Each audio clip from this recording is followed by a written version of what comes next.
Magandang umaga po, ay tanghali na pala sa ating mga kasama, ano.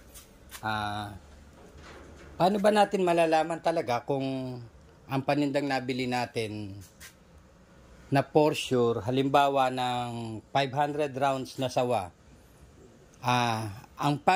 para ma-determine nyo na talagang legit ang nabili nyong for sure, ang etiketa po nila ay ganito po, ang label nila, yan.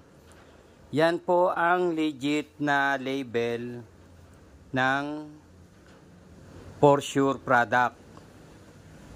Yan po katulad ng Sawa 3 star 500 rounds. Ganyan po ang labeling nila.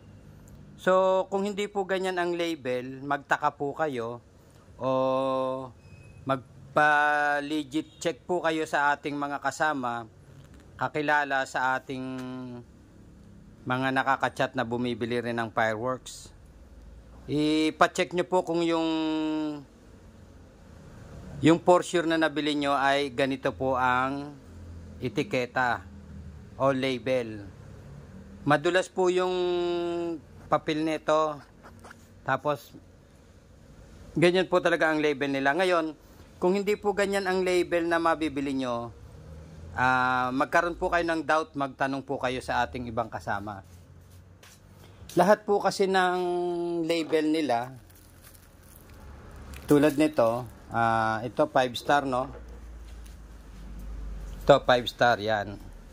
Ito ang label ng 5 star ng 3 star ng for sure. Kaya po bawat item po naka-indicate po kung ano ang klase. Halimbawa 5 star, o yan, 3 star. Nakalagay po 3 star sa label, tapos ang papel po nito madulas.